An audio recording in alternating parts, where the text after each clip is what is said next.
শুভ সকাল। আজকে 8-12 কালেকশন নিয়ে আসলাম আপনাদের জন্য। এগুলো হচ্ছে সানপাওয়ারের, এইটা মিরের, এইটা বিসিএল সিরামিক্সের, এইটা গ্রেট অলের, এইটাও বিসিএলের, এটা ফ্রেশ সিরামিক্সের, এটা হচ্ছে গ্রেট অল সিরামিক্সের। এগুলো সব নতুন কালেকশন। এই সানপাওয়ারের, এগুলো সানপাওয়ারের, এগুলো সানপাওয়ারের। এইটা আছে কয়টাই সানপাওয়ারের।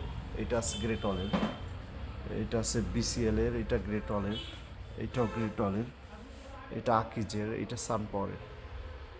আমাদের আরও অনেক কালেকশন আছে, জায়গা সংকটের কারণে এগুলো বোটে দেওয়া হয় নাই। আপনারা আসলে দেখাতে পারবো। আমাদের লোকেশন হয়েছে বরিশাল সদর রোড, অ্যাপোলোর অপোজিটের শোরুম আলিফায়াত বিল্ডার্স। আপনার আসলে আরও সুন্দর সুন্দর কালেকশন অল্প টাকার ভিতরে দিতে পারবো।